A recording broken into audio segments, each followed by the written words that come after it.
નમસ્કાર મિત્રો, સ્વાગત છે આજના આ વિડીયોમાં। મિત્રો, આજે આપણે એવી વાત કરવાના છીએ જે ગામમાં રહેતી મહિલાઓને ઘર ચલાવવામાં, પરિવાર સંભાળવામાં અને જવાબદારી નિભાવવામાં સૌથી આગળ ખૂબ જ ઉપયોગી નીવડે છે। મહિલાઓ માટે એવી ટિપ્સ લઈને આવ્યો છું જે મહિલાઓને ઘર ચલાવવામાં, પરિવાર સંભાળવામાં અને પરિવારની જવાબદારીઓ નિભાવવામાં ખૂબ જ ઉપયોગી નીવડે છે, જેથી કરીને તેઓ ઘરમાં શાંતિ જળવાઈ રહે, કંકાસ ન થાય અને શાંતિથી તેમનું ઘર ચાલે તે માટે ખૂબ જ ઉપયોગી છે। તો મિત્રો, આ વિડીયોને પૂરો જોજો અને જો વિડીયો સારો લાગ્યો તો વિડીયોને લાઈક, શેર અને ચેનલને સબસ્ક્રાઈબ કરજો। તો ચાલો મિત્રો, વિડીયોને આગળ વધારીએ। તો મિત્રો, ગામમાં રહેતી મહિલાઓ ઘર ચલાવવામાં, પરિવાર સંભાળવામાં અને જવાબદારી નિભાવવામાં સૌથી આગળ હોય છે, પરંતુ ઘણી વખત મહિલાઓ પોતાને પાછળ મૂકી દે છે, જ્યારે હકીકતમાં ઘરનું સૂરજ પણ મહિલામાંથી જ ઉગે છે।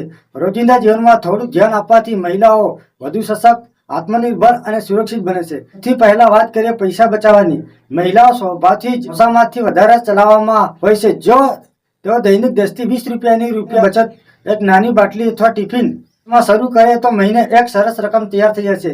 જો મોબાઈલ, યુપીઆઈ અથવા પેમેન્ટ એપ શીખી લેવાય તો રેકોર્ડિંગ રાખવું કે બાળકોની ફી ભરવા જેવા કામ પણ સરળ થઈ જશે। સરકારની મહિલાઓ માટે મોટી સહાય યોજનાઓ જેમ કે ગર્ભવતી માતાઓની સહાય, મહિલા કૌશલ્ય તાલીમ અને સ્મોલ લોન યોજના, આનો લાભ પણ સરળતાથી મળી શકે છે। ભોજન અને સ્વાસ્થ્યની વાત કરીએ તો મહિલાઓ હંમેશા સૌના ભોજનનું ધ્યાન રાખે છે, પણ પોતાનું ભૂલી જાય છે।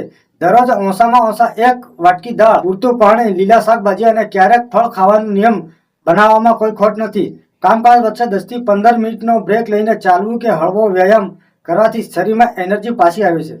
ગામમાં ઉપલબ્ધ આરોગ્ય કેન્દ્રો પર નિયમિત ચેકઅપ કરાવવાથી ભવિષ્યમાં મોટા રોગો ટાળી શકાશે।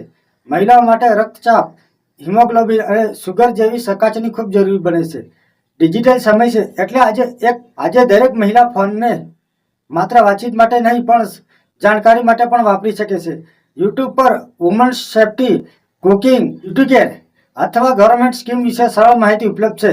ઉમંગ અને ડિજીલોકર જેવી એપ શીખી લેવી જોઈએ, જેથી જ સ્કૂલના કાગળ, આધાર કાર્ડ, રેશન કાર્ડ અથવા સર્ટિફિકેટ સરળતાથી હાથ વગર કોઈ અજાણી વ્યક્તિનો મેસેજ કે લિંક ક્લિક ન કરવી, આ સુરક્ષા માટે સૌથી જરૂરી બાબત છે।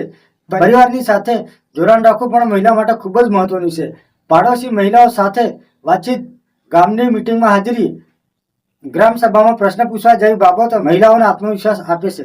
ઘરનું કામ, બાળકોના પ્રશ્નો અને પાક પૈસાની માહિતી એકબીજામાં વહેંચવાથી મોટો ફાયદો થાય છે। ઘણા ગામોમાં મહિલા મંડળો, સેલ્ફ હેલ્પ ગ્રુપ અથવા બચત ગ્રુપ ચાલે છે, જેમાં જોડાઈને મહિલાઓ માસિક બચત, રોટેશનલ લોન અને નાના વ્યવસાય શરૂ કરી શકે છે।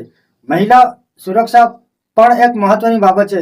રાત્રે એકલી મહિલા બહાર ન જવું, અજાણી જગ્યાએ વિશ્વાસ ન કરો, મોબાઈલમાં 112 અથવા મહિલા હેલ્પલાઇન નંબર સેવ રાખો, આ નાના પગલાં પણ મોટા રક્ષણરૂપ બની શકે છે। ઘર અને બાળકોની જવાબદારીઓ વચ્ચે પણ મહિલાએ પોતાને સમય આપવો જોઈએ।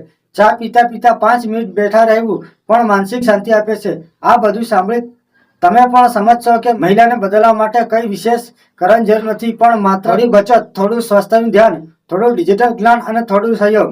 જો મહિલાઓ નાની નાની બાબતો અપનાવે તો તેમની જિંદગી વધુ સુખી, સલામત અને આત્મવિશ્વાસથી ભરાઈ જશે, એકદમ મીઠી થઈ જશે। કેવો લાગ્યો આજનો વિડીયો? જો વિડીયો સારો લાગ્યો તો વિડીયોને લાઈક, શેર, ચેનલને સબસ્ક્રાઈબ કરો।